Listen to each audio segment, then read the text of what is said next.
Hola, buenas tardes, buenas noches, buenos días o cuando sea que nos escuches. Bienvenido nuevamente a un programa del podcast Lo Social y desde un principio queremos dar las gracias sobre todo al Instituto Ramón Muntaner de Chirivella que nos cede sus instalaciones desde donde machacamos al resto de personas. Hoy empezamos con un programa que teníamos ganas de hacer, nos ha costado bastante poder llegar a quedar con uno o con otro y para poder llegar a hacerlo. Son hombres muy ocupados y sin más, bueno, voy a empezar a hacer la presentación. A mi derecha tengo a Paco Carapalá, que es director de la residencia Luis Amigó de Villar del Arzobispo, educador social habilitado y que lleva más de 20 años, 25 en esto de los niños, las niñas, los adolescentes y personas menores de edad. Gracias, Paco, y bienvenido. Bueno, muchas gracias a todos y a todos los que nos escucháis, todas. Pues sí, llevamos ya media vida peleando con los chavales, con los chicos y las chicas, media vida divertida, lo que falte, ¿no? Y últimamente, pues eso, pues como tú has dicho, director de una residencia de chavales de 8 a 18 años, en Villar del Arzobispo, son 24 chicos y chicas y con ellos andamos disfrutando. Muy bien. Y enfrente mía, un poco a la izquierda, tenemos a José Cubel, que es director actualmente de una vivienda de dos hogares de emancipación, que ha sido director también de una residencia, la nomenclatura la he dicho bien, la residencia. Sí, actualmente sí. Y nada, seguramente el primer educador social que conocí, porque nos conocemos de muchos años, sin yo todavía saber qué era esto, no sé si lo sé aún, pero bueno, sin tener nada de idea de lo que era la educación social. Así que, José, gracias por venir y bienvenido. Nada, muchas gracias a vosotros. Al final siempre es un placer encontrarse con colegas y poder tener espacios para hablar de esto que nos mueve, ¿no? Muy bien. Vamos a empezar con algo que si habéis visto nuestro programa desde el principio estamos haciendo. Os hacemos una pregunta y esa pregunta es muy sencilla. Bueno, ¿qué es para vosotros la educación social? Es que es la gran pregunta, ¿no? Para mí la educación social es acción. O sea, lo primero que me viene es acción. En un mundo donde cada vez el tema de la burocracia nos come todavía más, nos quita tiempo del estar, de la presencia. Para mí la educación social busca el acompañar la presencia y la justicia social, claro, va de la mano. Ahora mismo, así de entrada, te soltaría eso. Podríamos ahí entrar mucho a divagar. ¿Paco? Pues para mí ando por los mismos caminos. Para mí es la creencia firme en el valor de la persona y la creencia firme de que podemos mejorar con los medios que están a nuestra disposición. Y como dices, peleando contra aspectos menos bonitos, como puede ser la burocracia y tal, que a veces hace falta, pero para mí eso es la educación social, creer en la persona y estar seguro de que va a poder mejorar, tener esa mirada. Muy bien. Vamos a puntualizar conceptos porque ya antes, cuando hemos tenido que prepararnos la presentación, hemos visto que tenemos ciertas historias que tenemos que puntualizar y como todo este mundo, aunque no es cambiante, es necesario que para la gente que nos ve, que posiblemente haya gente que no es de nuestra profesión y que de nuestro ámbito, esperamos que sean muchos, ¿verdad, Oscar? ¿Verdad? Lo esperamos. Nos gustaría que empezáramos conceptualizando, es decir, ¿qué es una residencia para niños, niñas, adolescentes dentro del sistema público de protección valenciano? Una residencia es un hogar, es una casa. Cuando hablamos de residencia, por lo que dices de conceptualizar, estamos hablando de mucha gente. En mi caso son 24. Si no estaríamos hablando de hogar, hasta 12, si mal no recuerdo ahora es hogar, a partir de 12 son 24. Perdón, es residencia. Y una residencia es el lugar donde chicos y chicas que por diferentes motivos tienen que abandonar a su familia, o porque no la tienen, o porque han venido sin familia, o por mil motivos, se les intenta atender de forma integral, los 365 grados de la vida. Entonces, yo me gusta decir que una residencia es una familia grande. De hecho, yo a los chicos les llamo hijos, y alguno en plan de cachondeo me llama papá o abuelo, depende de cómo le pegue el punto, ¿vale? Y eso es una residencia. Ahí se atiende todas las fases y todos los aspectos de la vida del chico y de la chica. Médico, sanitario, educativo, ocio, familiar. Y el objetivo siempre es, en la medida de lo posible, que vuelvan a su entorno familiar, si el entorno familiar puede darles la protección que necesitan. Es decir, ellos salen por falta de protección y la idea es que vuelvan con su familia en primera instancia, y si no, pues ya hay que buscar otras alternativas. ¿Y José, un hogar de emancipación?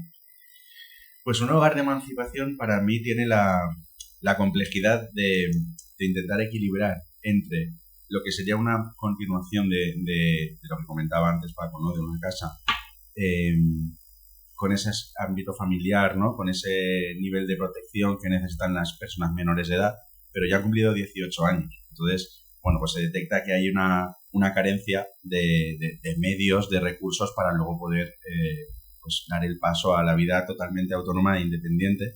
Entonces, el reto para mí en un hogar de emancipación es que convivan esa parte de familia con también una parte de independencia, de autonomía, que se tiene que ir trabajando de manera progresiva hasta que consigan pues una autonomía plena, ¿no? Pero que no se conciba como un piso de habitaciones alquiladas donde cada uno pues va a su bola, ¿no? Sino que sí que tenga una parte de convivencia. Porque en tu caso estamos hablando de chavales o chavalas a partir de 18 años. Exacto. ¿Hasta qué edad? Generalmente la estancia es de unos 2 años, pero podrían estar hasta los 25. Según las normativas actuales, se contempla hasta los 25 años. Lo más habitual es que pasen a hogar de emancipación derivados de hogares o residencias de protección. Entonces entran cuando acaban de cumplir 18 años. Claro, estamos hablando de perfiles que no tienen a nadie, ¿no? Por lo que dices, salen con 18 años y no tendrán a nadie con, bueno, pues familia, la hayan perdido seguramente de hace tiempo, claro. Que no... Sí, lo que se detectó fue que había eso, se perdía un poco el sentido. Si durante tantos años había invertido un dinero público en cuidar, proteger a personas menores de edad, que cuando llegan los 18 años se les va a acompañar amablemente a la puerta con la maleta, claro. y desde la administración pública se va a desentender, ¿no? Entonces esto sí que las entidades privadas lo detectaron primero, entonces sí que hubo una iniciativa por parte de algunas entidades privadas de abrir con fondos propios hogares de emancipación, y luego esto, con la última reforma y con las últimas legislaturas, sí que se hizo público, ¿no? A través de la administración pública. Claro, porque realmente hasta la aparición de los hogares de emancipación nos encontrábamos con niños o niñas que desde los servicios sociales de los ayuntamientos habíamos hecho un informe de necesidad de protección de esta circunstancia de los niños, y cuando llegaban los 18 años nos encontrábamos con que si tenía un entorno que era hostil y que tenía problemas con su familia y que había habido ciertas circunstancias que aconsejaban que tenía que estar fuera, de repente nos encontrábamos con que le decíamos: ¡Hala, campeón! Vuelve para tu casa que ya está todo bien, ¿no? Exactamente, sí, eso es lo que nos encontrábamos. Entonces, desde los hogares de residencias, que imagino que también lo haría, nos centrábamos mucho en que el chaval adquiriera herramientas a nivel de habilidades sociales lo suficientemente fuertes como para poder discernir entre si esto me conviene o no, porque al final iba a volver, en la mayoría de los casos, a la misma familia de la que se le había sacado en un momento, ¿no? Se le había retirado, claro, algo como una tutela. Claro. Tú ten en cuenta, yo lo digo gráficamente, que los chicos en protección son los más ricos del mundo mientras son menores de edad, pero el día del cumpleaños se convierten en los más pobres si no tienen esa opción, y desde las residencias intentamos hacerles madurar de una forma muy rápida, porque tenemos los días contados. O sea, el día del cumpleaños va a llegar sí o sí. Entonces, para ese día tienes que tener un chaval preparado o para poder dar respuesta en un hogar de emancipación, para que no se conviertan tampoco, lo que tú muy bien has dicho, en una casa de pisos alquilados. Eso no es el objetivo, pero por la parte de protección tenemos que darles las habilidades convivenciales, las habilidades sociales, la búsqueda de empleo, tal, para que puedan ser totalmente libres. Porque evidentemente a los 18 años pues son mayores de edad y van a tomar muchas decisiones. Claro, es que ellos no, Paco y yo somos ya un poco más mayores y nosotros tenemos ya hijos que pasan esa edad. yo se lo planteaba a uno de mis hijos, digo, si estuvieras en un sistema de protección, machote, con 18 años, te vas de casa y ya está. Y ya está. Claro, Sí, yo sí. eso lo pensaba en un momento. Yo en una persona nuevamente estructurada, a los 18 años me sueltan ahí y dices, uy, ¿ahora qué hago, no? Aquí, ¿qué es esto? Bueno, yo creo que es una pasada el recurso y que debería de estar más ahí. Bueno, ¿cómo os llegan los niños y las niñas al centro? Es decir, sé que llegan a través de informe, a través de la propuesta por parte de la comisión, con una resolución de consellería, pero ¿os llegan con información por parte de los equipos? ¿No os llegan con información? ¿Qué echáis de menos con respecto a eso? Pues mira, está mejorando la cosa. Hemos pasado de épocas en las que te llegaba el niño y sabías quién era cuando lo veías pasar por la puerta y le preguntabas su nombre. Hemos pasado de eso, que tristemente ha ocurrido, a una situación en la que te llegan con un mínimo de información, ¿vale? Si es una entrada ya prevista con un mínimo de tiempo, pues ya has hablado con servicios sociales de base, ya has hablado con los técnicos. Si ese chiquito o chiquita está en otra residencia, en otro hogar, ya has hablado con los técnicos de tal y ya tienes un montón de información, ¿vale? Ese es el proceso. Los chicos siempre vienen derivados por la administración, no vienen directamente de su casa porque su papá y su mamá. Por supuesto. ¿Vale?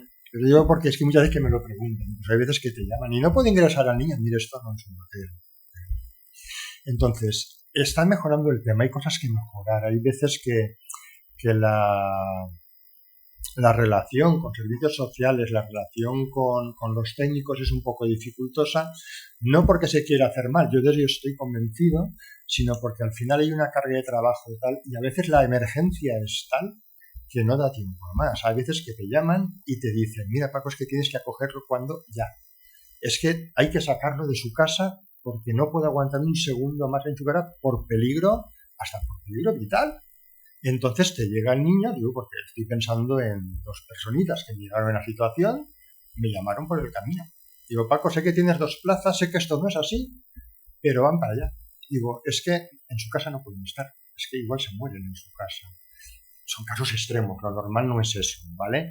Lo normal es que te llegue la información, que le puedas hablar, incluso que puedas compartir tu opinión con los técnicos de la consellería, ¿vale? Porque el objetivo es que los chicos vayan a aquella residencia o aquel hogar que mejor se adapte a sus necesidades. Veis que sí que hay esa capacidad para intentarlo, o estáis tan masificados que es imposible. Claro, es lo que iba a decir. El problema viene cuando la excepción se convierte en la norma. Y esto también nosotros lo hemos notado mucho desde el cambio que hubo por el cual los chavales o los niños y niñas que eran derivados lo hacían a través de un expediente único que se llama. Es decir, ahora cada niño y cada niña tiene un técnico de consellería asignado para todo su proceso, que en la teoría es verdad que tiene muchas ventajas, pero luego en lo práctico, a la hora de aterrizarlo, es verdad que nos complica bastante la vida, sobre todo a las personas que trabajamos en hogares y residencias. Porque esto implica coordinarte con 16, 17, 18 técnicos. En el caso del hogar donde desarrolló la residencia con 18 plazas, es coordinarte con 18 técnicos, ¿no? Cuando antes te coordinabas solo con uno. En ese sentido, nosotros sí que hemos notado mucha diferencia entre las personas que te toquen, con los técnicos que te toquen, va a ser más fácil o no. Igual que con atención primaria. Con servicios sociales pasa lo mismo. Dependiendo de cuál es, desde dónde te deriven las propuestas, te llega más información o menos, con más tiempo o menos, ¿no? Y esto es una lástima que suceda, pero sigue sucediendo. O sea, sí que las leyes están ahí, los protocolos están ahí y están bien hechos, pero luego es verdad que llevarlos a la práctica muchas veces no se da, ¿no? Y está claro que estamos para atender urgencias, ¿no? Y el caso que ha comentado Paco, está claro que hay que atenderlo, pero cuando se convierte en algo generalizado es cuando es más problemático. Porque te encuentras con un niño o una niña del que no conoces nada y es complicado así. Eso es así, es decir, hay veces que te llegan las urgencias regulares y dices que cuando es la norma. Gracias a Dios no siempre está siendo norma, hay que reconocerlo. Lo que estás comentando de expediente único es cierto que tiene ventajas e inconvenientes. Yo soy de los que creen que para el chaval tiene ventajas, para la residencia no lo tiene, porque en mi caso, por ejemplo, yo tengo que hablar con 14 técnicos diferentes que con la misma norma cada uno puede interpretarla de una manera o quiere las cosas en un plazo o en otro, con lo cual a veces la comunicación es muy difícil. Antes, cuando era un solo técnico por recurso, pues a veces era más sencillo porque incluso a la hora de coordinación. También es a la hora de derivar a un chaval hay que ver qué tipo de chaval se deriva a qué tipo de recurso, porque hay veces que no puedes meter 5 o 6 bombas en un mismo recurso porque lo desmontas. Hace tiempo, si habéis seguido los programas, hay uno en el que gente, vamos a decirle, mayor, como pueden ser compañeros que fuimos educadores de calle y ahora somos educadores sociales, había uno de nuestros compañeros que es Fede Domingo, que él decía que la burocracia también se nos está comiendo mucho y que él veía súper importante el poder informaros a los centros donde van los nanos y las nanas de las características del chiquillo, de la chiquilla, cómo es, a qué le gusta, a qué no le gusta, si se siente muy... Eso, ¿habéis notado que ha cambiado? ¿Es cierto que antes había más información de la que hay ahora o no es así? A ver, yo lo que he notado es mucho la diferencia en el tipo de recurso. Es decir, estando en el hogar de emancipación, claro, hay una fecha que ya se sabe con mucho tiempo, que es la fecha en la que el niño, el joven, cumple 18 años. Por tanto, se puede preparar con muchísimo más tiempo la entrada a un hogar. Y eso lo cambia todo. Y yo eso noto una diferencia abismal, porque con 2-3 meses de antelación tú puedes empezar el contacto con el hogar o residencia donde está el adolescente, ir a visitarle. En nuestro caso, si le tenemos un protocolo interno donde primero hacemos una visita en el hogar o residencia, hablamos con él, explicamos un poco cómo se funciona en el hogar y luego vienen también al piso y hacemos una comida con ellos. Todo esto antes de la fecha de ingreso. Entonces, esto ya hace que se rompan ciertas barreras, que haya un contacto y también es una realidad que con el técnico con el que nos coordinamos para emancipación, que es uno solo para todos los chavales que cumplen 18 años, es verdad que es una persona muy accesible, muy cercana y, como decía Paco, ¿no? Que no impone la plaza a tal sitio, sino que la comenta, te enseña la información, te dice que la compartas con tu equipo, que la puedas un poco ver si ese joven puede encajar en el piso, ¿no?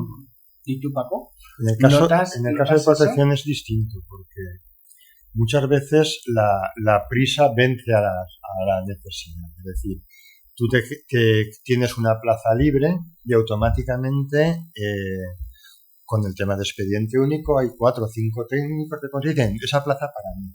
Claro, entonces esto a veces parece un mercado y no es lo que debiera ser. Sí que es cierto que llega un momento en que la propia consellería sesga y te dejan un poco hablar, pero puede ocurrir que la prisa sea mayor. Entonces hay veces que desgraciadamente las plazas se cubren, hay veces por prisa más que por necesidad del chaval. Fede un poco venía porque Fede trabaja en un centro de primaria, en un ayuntamiento, y él decía que antes como que se centraba más o se permitía más centrarse en el niño que ahora. Puede ser que no. Que Fede ¿sabes qué pasa? Que muchas veces va a depender de la relación que se tiene con la consejería. ¿Vale? Yo desde Villar del Arzobispo tenemos muy buena relación con ellos, con lo cual puedes hablar de tú a tú muy abiertamente, ¿no? Y eso facilita. Eso no significa que puedas elegir o que te manden determinados perfiles, porque te van a mandar lo que necesitan, pero sí que a veces te facilita tener más información, poder prepararlo. Hay veces que la plaza te viene con tanto tiempo que pasa como un piso de emancipación, que incluso puede venir a ver la casa o podemos ir a hablar con él. Yo tuve una chiquita que vino con los abuelos a ver la casa, y si le gustaba, se quedó a pasar un rato, la familia, tal, luego vino la chiquita. Hay veces que eso ocurre así, eso es lo ideal. Hay veces que ocurre y normalmente no ocurre.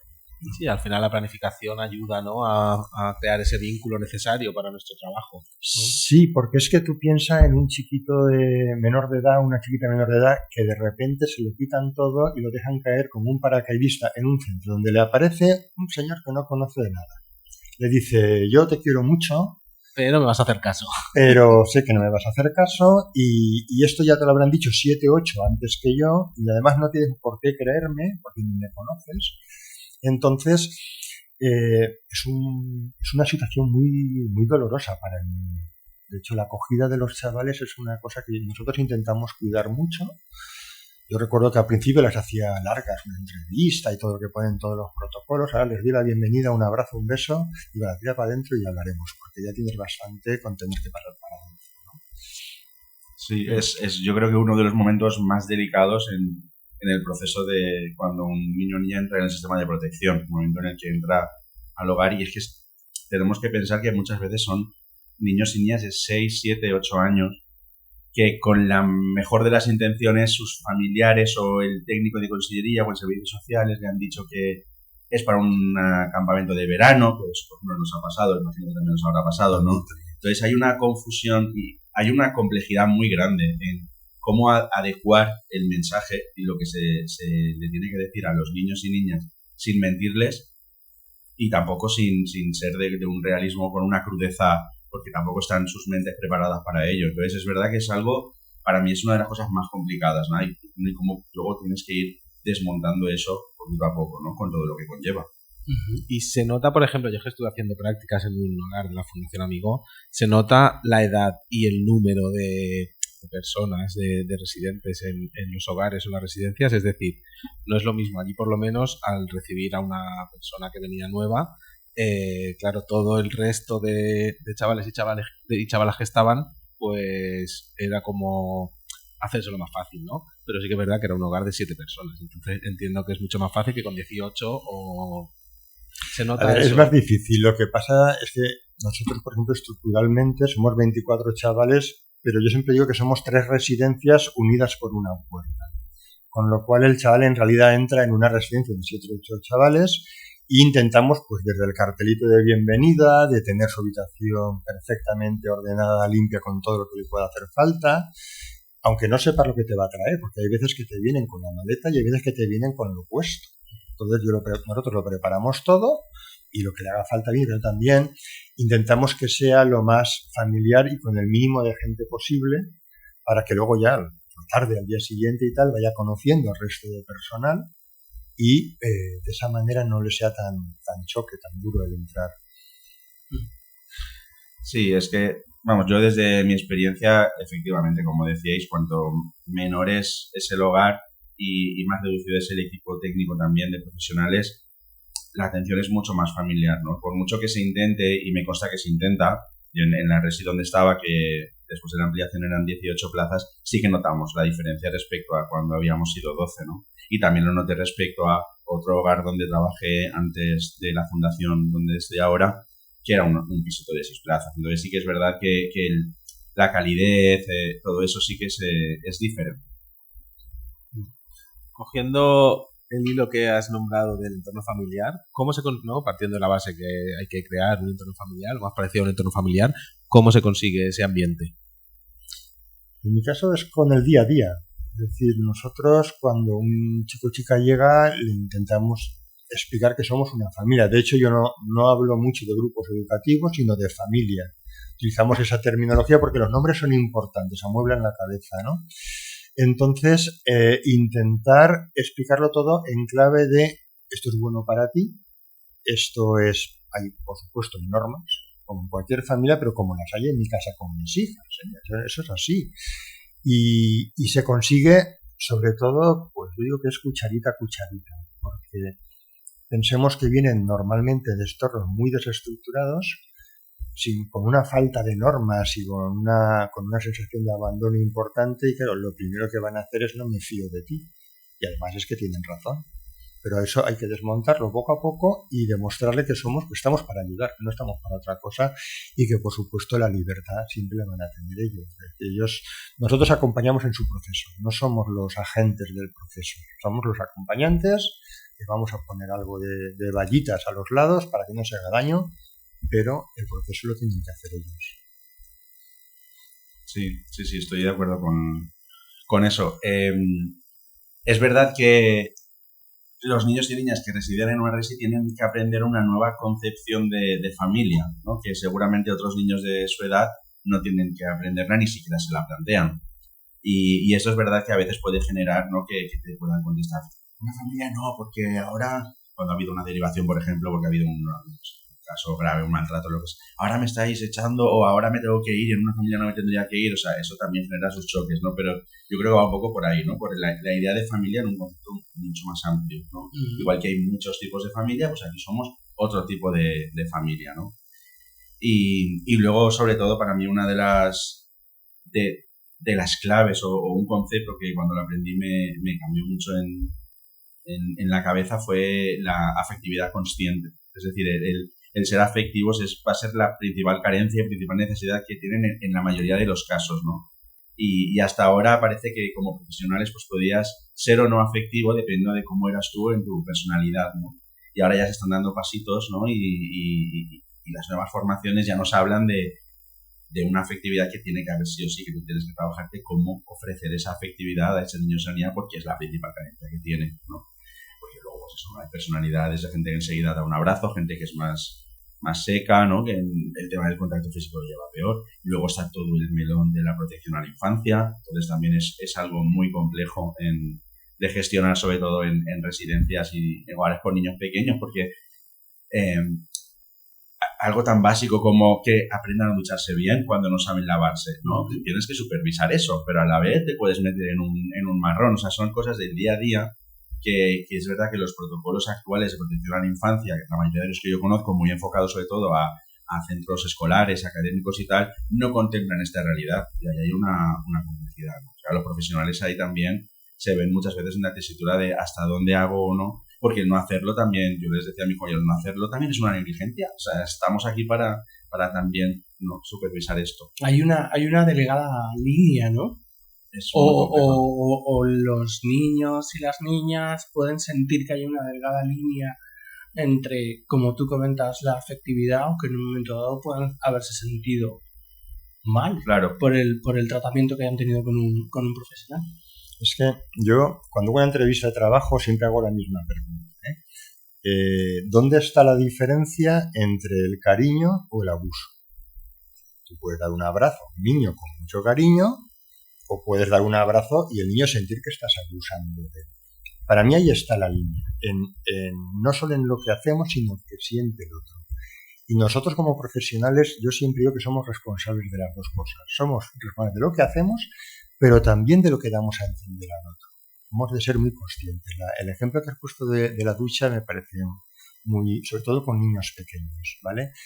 Evidentemente tienes que duchar a un niño, evidentemente tienes que estar supervisando y hay que hacerlo, si no es dejadez, y eso también es maltrato. Es decir, no supervisar cómo se hace una cosa también es maltrato. Entonces hemos de buscar ese equilibrio, esa protección. Yo lo digo muchas veces, hemos de actuar sin miedo pero con precaución. O sea, no podemos trabajar como en la educación social, no se puede trabajar con miedo. Porque si trabajas con miedo, seguro te vas a meter en un lío. Pero si trabajas con precaución, seguramente si te metes en un lío vas a poder salir y seguramente vas a poder justificar todo lo que se hace. Y los chavales lo entienden. O sea, los chavales serán muchas cosas, pero tontos no son. O sea, son de todo, pero tontos, ya digo yo que no. Y saben cuando un abrazo es un abrazo y cuando no lo es. Y a veces hay que explicarle a un niño, cuando tú sientas que alguien, un educador, cualquier persona, cualquier compañero o compañera te da un abrazo y tú sientes que no es un abrazo, dilo urgentemente. O que te está incomodando, ¿no? Porque también hay que tener en cuenta toda la historia anterior, que a lo mejor a mí me ha pasado, ¿no? El poner la mano en el hombro como con el objetivo de tranquilizarle y la reacción está hacia atrás de rechazo de, pues ya hay que ver si hay maltratados, si muchas veces va relacionado con un maltrato o un abuso físico. Entonces ahí tendremos que ir mucho más despacio y poder verbalizarlo, ¿no? Con el niño y con la niña. Es decir, estoy aquí para cuando tú quieras, al ritmo que tú marques, poquito a poco. Ahí yo creo que habrá dos trabajos muy importantes. Por una parte, evidentemente con los niños y con las niñas, y por supuesto con los profesionales con los que trabajamos. Sí, por lo que comentaba antes, el tema de la diferencia entre miedo y precaución me ha parecido muy interesante. Es algo que creo que no he sabido como director trasladar de esa manera, y sí que me he encontrado con muchos compañeros y compañeras que ante el miedo, no la precaución, se paralizan. Y paralizarse ante una situación de agresión, por ejemplo, pero porque creo que sigue habiendo, o cada vez más hay una sensación de indefensión en nuestra profesión, sobre todo en hogares y residencias, de si me meto en este lío, ¿quién me va a defender? ¿Quién va a dar la cara por mí? ¿Cómo voy a poder explicar que yo estaba cogiendo al niño para que no se hiciera daño o para que no hiciera daño a otro, si él va a decir que yo le he pegado, que yo le he apretado mucho de la mano, entonces he hecho un moratón? Y estas situaciones tan difíciles en el día a día, en momentos de tensión que son casi diarios, son muy complicadas de gestionar, y muchas veces lo que yo me he encontrado es que generan, en los últimos años, lo que generan sobre todo es inacción. Porque antes de meterme en un lío, ¿Y esa indefensión cómo se puede vencer? Pues desde la administración es muy complicado, porque la administración creo que no es. Igual desde el colegio, si diéramos más a conocer la figura de que como colegio profesional de educadores y educadoras sociales, sí que hay una protección a nivel jurídico, legal, si hubiera algún tipo de problema con esto, eso podría ser una manera. Así que se me ocurre ahora. Sí, yo creo que una fórmula sería esa, y otra forma es la formación de los educadores, es decir, de desmitificar los miedos y de saber controlarlos, y luego también de poner los medios. Es decir, yo a veces dice, no, pues voy a hacer tal intervención, digo, pues no vayas tú solo, vete 2 personas, ¿vale? El otro no tiene que hacer nada, pero simplemente tiene que estar, ¿vale? Simplemente por protección y para poder hacer una buena... No es solo cubrirte la espalda, sino poder realizar una buena labor pedagógica. Es decir, si tú actúas con miedo, insisto, no vas a actuar bien, pero si actúas con serenidad y tranquilidad, seguramente lo vas a hacer bien, y el niño así lo va a sentir también. ¿Vale? Pues si los chavales lo detectan enseguida.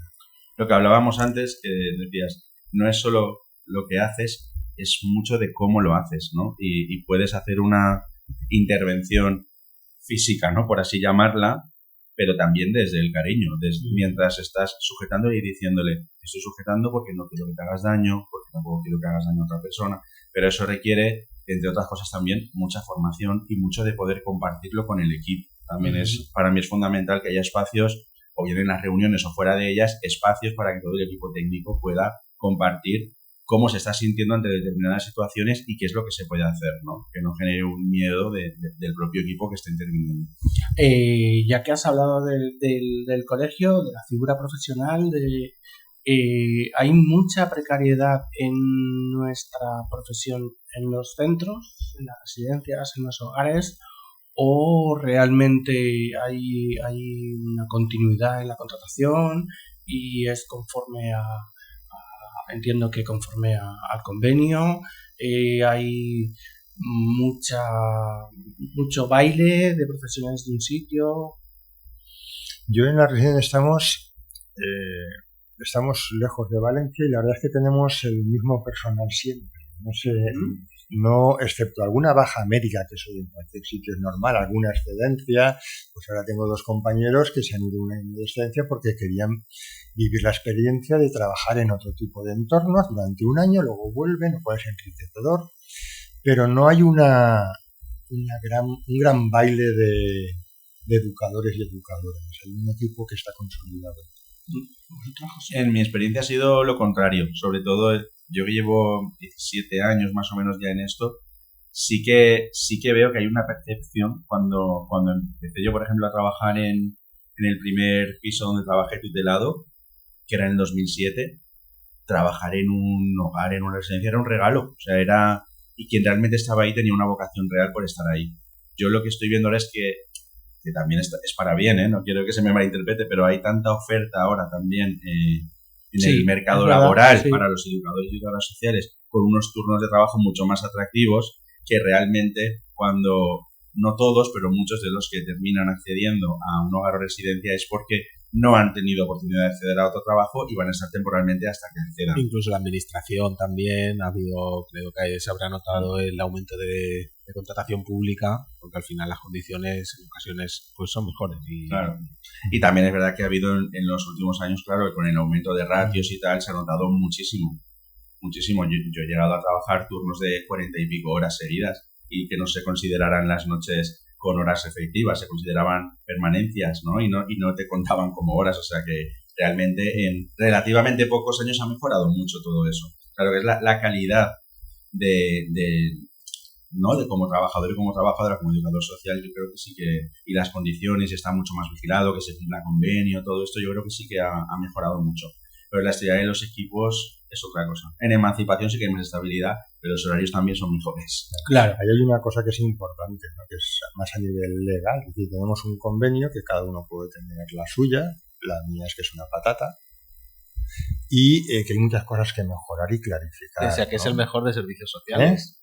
Pese a que es el mejor. Pese a que es el mejor. Sí, pero hay veces que o desde la residencia de los hogares creamos una cultura de cuidado del educador al margen de todo, pues la gente acaba yéndose.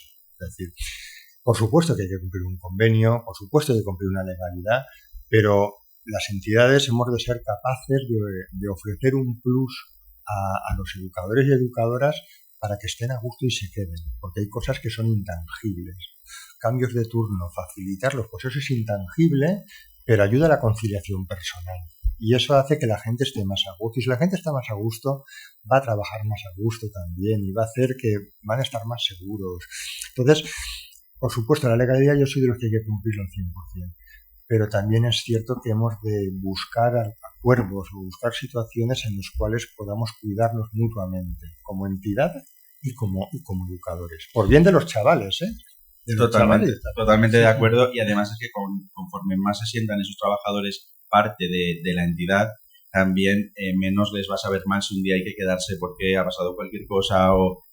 Es decir, que yo creo que es algo que beneficia a las dos partes, ¿no? O sea, se van sintiendo parte y luego tú facilitas también, ¿no? Yo estoy muy de acuerdo con lo que decías. Sí, con eso queríamos preguntaros también, es algo que a veces no se habla, ¿no? Y vosotros que tenéis un puesto de responsabilidad, gestión, relación, tanto con profesionales de atención directa como con las personas que legislan o de alguna manera o propio de las entidades, ¿no? Con gente que está por encima vuestra, que al final tiran de vosotros, ¿no? Las dos partes, ¿no? Las personas que tenéis a vuestro cargo y las personas que están por encima. ¿Qué dificultades encontráis en cuanto a la gestión de un equipo de profesionales? Y bueno, si existen disputas a la hora de intervenir, diferentes criterios en cuanto a profesionales y cómo se solucionan esas disputas si existen. Tú, yo... Empieza. Vale. ¿Cuál era la primera pregunta? Dificultades que puedes encontrar en cuanto a estar en medio. Sí.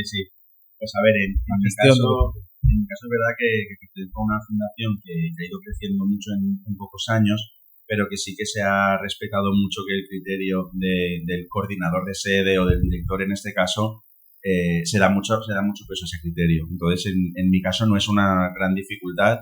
Y luego con el equipo y con lo que comentabas de las intervenciones, para mí la clave es la coordinación, las reuniones, o sea, el hablar mucho, el crear espacios donde se pueda hablar y debatir esas intervenciones, ¿no? Nosotros tenemos reuniones semanales de 2 horas, pero aparte tenemos una coordinación diaria que es verdad que muchas veces se nos va de las manos, que debería ser media horita o menos y muchas veces acaba siendo más. Es verdad que el recurso lo permite también en el hogar de emancipación. En otros recursos he vivido que se ha intentado poner un sistema así y no era viable, ¿no? El día a día te complica. La atención directa, claro. Pero siempre que sea viable, el poder ofrecer ese tipo de diálogo desde la horizontalidad, también teniendo claros ciertos límites, ¿no? Es decir, hasta aquí vamos a poder debatir y hasta aquí hay unos límites que no, pues igual que hay unas legislaciones que te permiten hasta aquí, pues hay... No, y sobre todo que a lo mejor al final, si alguien tiene que defender una decisión que se tome, eres tú. Y la responsabilidad va a recaer también en mí. Entonces, si vamos a debatir hasta qué hora pueden llegar por la noche, pues escucharemos todos, pero hasta cierto punto, o sea, la decisión final la tendré y también asumiré todas las consecuencias de ello, o sea, que para bien y para mal. Pero creo que es súper importante que el equipo se sienta escuchado y que forma parte. O sea, el sentimiento de pertenencia. Yo creo que es algo que tanto con los niños y niñas como con el equipo de educadores. Sí, yo opino como tú.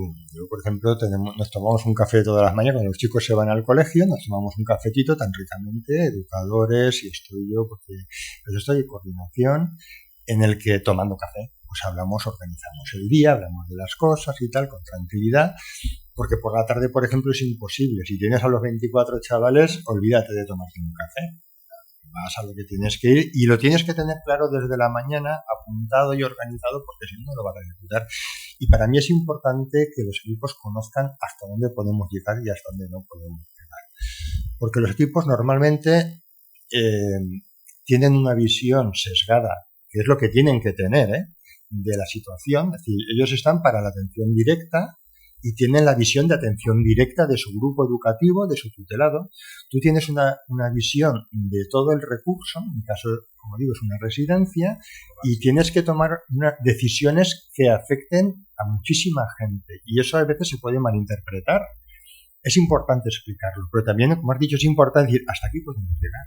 Es decir, esto es de obligado cumplimiento por el artículo no sé cuánto, o es obligado cumplimiento porque al final la responsabilidad va a ser mía y yo tengo que tomar la decisión. Primero escuchar, compartir, pero hay que decidir. Y también cuando hablas con los de arriba, y a nivel legislativo y tal, cuando hablas con la gente, también hemos de saber hasta dónde podemos estirar y hasta dónde no. Ya que has tocado un poquito el tema legislativo, con el nuevo decreto de tipologías y con toda la forma, con la nueva ley de servicios sociales, ya que lleváis bastante tiempo trabajando en todo esto, ¿en algún momento os habéis visto representados o habéis visto que algunas de las necesidades que teníais se han visto representadas en la ley, en la tipología o en la legislación? A ver, por ejemplo, el tema de las ratios, que lo comentábamos antes, sí que había sido una petición histórica desde hacía un montón de años, ¿no? Y eso sí que se vio reflejado. Con el nuevo decreto en concreto no te sabría decir porque es tan extenso y es tan complicado. Sí, 680.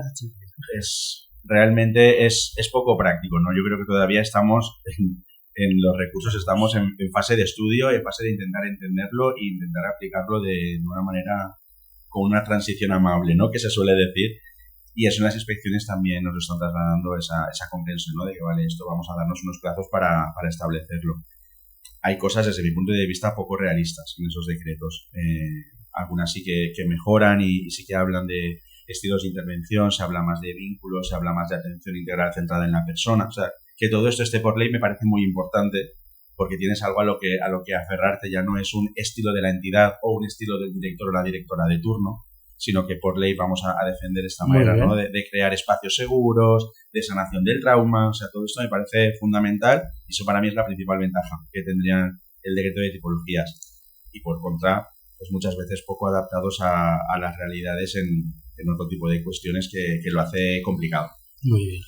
Yo creo que el nuevo decreto tiene cosas interesantes, sobre todo lo que acabo de decir, pero también tiene cosas poco realistas o que tienen más que ver con la imagen que con la realidad de un recurso de grande, por ejemplo.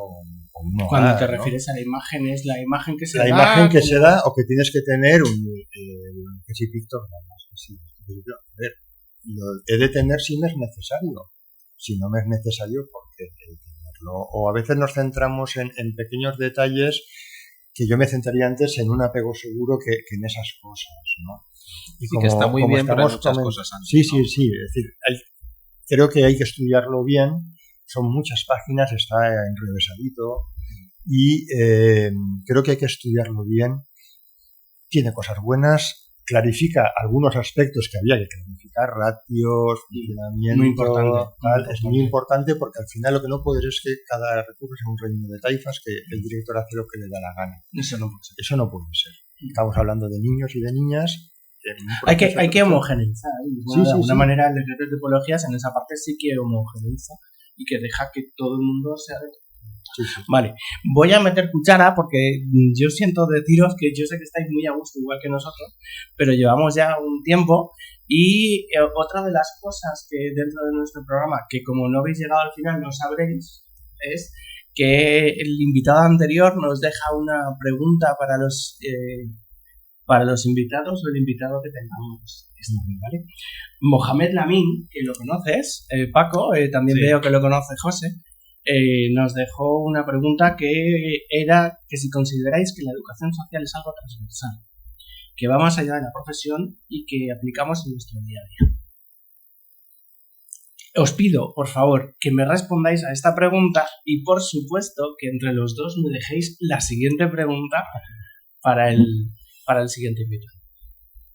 Yo creo que 100%. O sea, si la educación social creo que es algo que las personas que hemos decidido dedicarnos a esto, yo me atrevería a decir que ya hemos hecho mucha educación social en nuestra vida sin saberlo o sin llamarlo así, ¿no? A lo mejor desde grupos juveniles, desde acción con, no sé, con amigos, con amigas, incluso con familia. Yo creo que es algo que realmente se tiene esa inquietud, porque para hacernos ricos, desde luego, no hemos venido a esta profesión. Creo que eso lo tenemos clarísimo. Solo Óscar, que trabaja en la Ayuntamiento de Valencia, está en Entonces ello. sí, exacto. Entonces sí.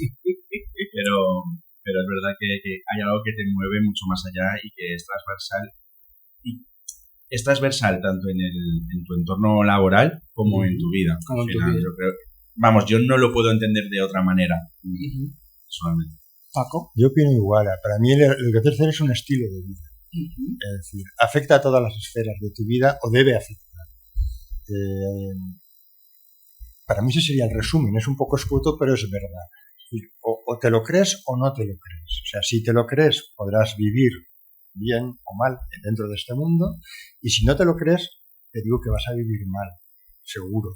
Entonces, para mí es un estilo de vida, no es de creer en la persona, como he dicho al principio, de creer que todos podemos mejorar y hay que dar las oportunidades. Entonces, es un estilo de vida, no es otra cosa. Muy bien. Luego tenemos otra cosa que solemos hacer, es que nos... Espera, Paco, espera, Óscar, que nos falta, que no nos han dejado su preguntita. Ah, no, era porque la fueran pensando. Ah, vale. Por si también Dale, Paco. Ahí, Óscar. queréis ir pensando, dejarnos alguna recomendación, cine, libro, acción... Bueno, sí, yo siempre que tengo la oportunidad de hacer alguna formación que he hecho en el cole o algo, siempre recomiendo el libro de Profesionales Portadores de Oxitocina, de Íñigo Martínez de Mandojana. Él tiene una asociación, se llama Viraca, en el País Vasco. Para mí fue toda una revolución cuando lo conocí. Profesionales portadores De oxitocina. Él tiene 2 libros publicados, este es el primero, tiene otro que se llama Pero a tu lado. Y bueno, la verdad es que tiene un estilo muy, muy cercano de trasladar todo esto que hemos estado hablando muy bien, el tema del trauma, del apego, del vínculo. Trabaja mucho desde el vínculo. Qué bien. Muy Muchas chulo, gracias. muy recomendado. Vale, lo aportamos, vale. Yo tengo 2 libros que van a sonar extraños. Uno es El Principito. Es un gran poema pedagógico si lo lees en clave pedagógica. Y el otro es El Arte de la Guerra, de Sun Tzu. Es un libro que ya sabéis que se habla de la guerra y tal, pero si lo lees en clave educación social, puedes sacar bastantes enseñanzas sobre cómo actuar. Y bueno, eso. 2 libros para mí importantes. Yo, si me permitís, por añadir una recomendación un poquito más... Sí, lo que No queráis. sé cómo decir, menos espesa que la anterior, ¿no? Una serie que he visto hace muy poquito, la he terminado hace 2 o 3 días, que se llama Heridas. Creo que está en Prime Video. Y que toca también el tema de la protección infantil y bueno, no quiero desvelar mucho más, no directamente sobre centros de hogares de protección ni la educación social como tal es el tema principal, pero sí hay muchos elementos que invitan a reflexionar. Muy bien. Y no os vais a escapar sin que nos dejéis la pregunta. Las preguntas. A mí se me ocurre una pregunta que llevo mucho tiempo insistiendo en ella. ¿Por qué nos cuesta tanto de poner en común lo que hacemos en la educación social? Vas a cualquier sitio y hablas de lo que nos pasa mal. Pero ¿por qué nos cuesta tanto hablar de lo que hacemos bien? Qué buena. No tengo nada que decir, me uno a esa, era una... Madre mía, te ha dejado sin palabras. No, tal cual. Bueno, pues Óscar... Yo para acabar quería hacer una recomendación también, que hoy no me las tenía preparadas, pero he tenido consejo a Blanca, que creo que José la conoce, su hermana y mi amiga desde hace muchos años, y me ha recomendado La Maternal, una peli, que es de un centro de mamás adolescentes, Qué buena. Y como canción, pues Domesticado, Transfer es un grupo que a mí me flipa, me sé su discografía y bueno, pues la canción Domesticado también. Siempre no me iba a ir sin decir una canción que escucharéis, así que nada, si no tenéis nada más que añadir, muchas gracias por haber venido. Gracias a vosotros por el espacio, que hay que hablar de lo social, es súper importante y hace mucha falta. Es muy importante, sí. Es muy bueno crear espacios, de verdad, más de lo que nos pensamos. Bueno, pues oye, también otra recomendación y otro ofrecimiento. Cuando queráis venir a contarnos lo bien que lo hacemos y ponerlo en común, no hay ningún problema en hacerlo. Muy bien. Yo te tomo la palabra. No, lo tengo clarísimo, que pensamos... Yo también. Esto surgió surge como algo de darle salida a la educación social, que todo el mundo sepa qué hacemos los educadores sociales, y bueno, ¿por qué no? Un podcast sobre buenas prácticas, buenas experiencias. Bueno, cuando queráis. Nos tenemos que sentar a hablar de ello. Apuntado quedáis. Muy bien. Muchas gracias. Gracias. A vosotros.